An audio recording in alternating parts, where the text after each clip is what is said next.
It's 8:30. Good morning, I'm Ian Crouch with Hunter News. A search is resumed for 3 missing trail bike riders in bushland near Stroud.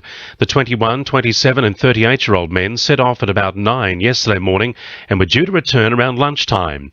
Ainsley Blackstone from Police Headquarters says a search overnight involving Port Stephens Police and the Westpac Lifesaver helicopter failed to find any trace of the trio. A ground search will begin this morning.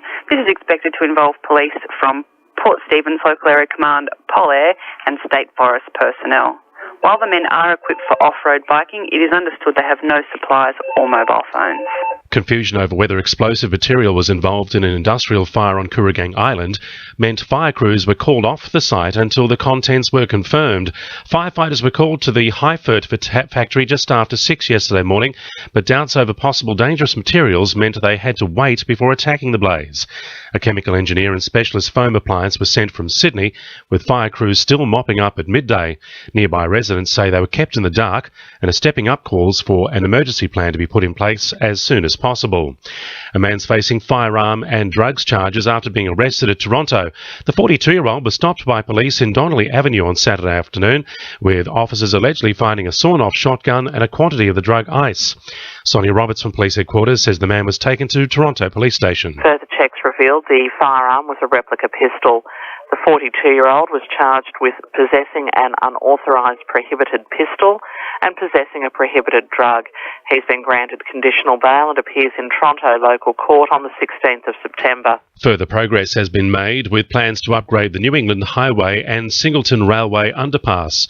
The main Northern Railway bridge is causing concern with its height and width restrictions for wide-load vehicles.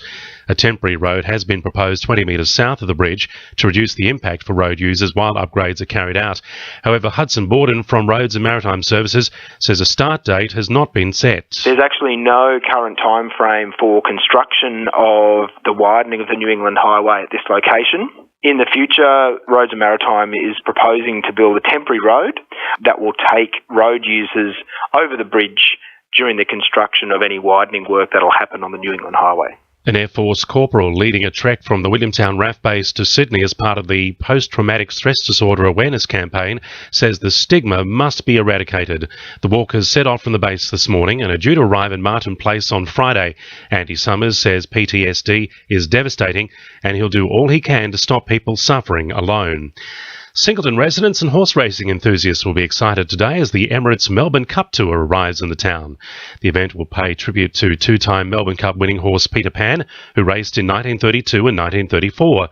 Singleton Mayor John Martin says the community is excited to welcome members of the Victoria Racing Club and the famous trophy to their town. And they're bringing to Singleton a Melbourne Cup. And in the afternoon we're going to go out to the homestead of Baruna, where Peter Pan was buried, or is buried, and just go and have a look at the surroundings and the grave of Peter Pan. Sport for our sponsor, Warners Bay Sports Club, Fishing Expo, September 13. Sitting in last place on the NRL ladder, the Knights are desperate to pick up 2 competition points from tonight's clash against Melbourne.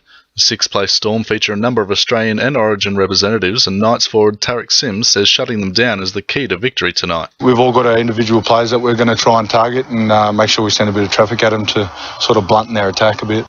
Merewether United have made history by becoming the first women's Premier League soccer team to win the grand final after winning the minor premiership.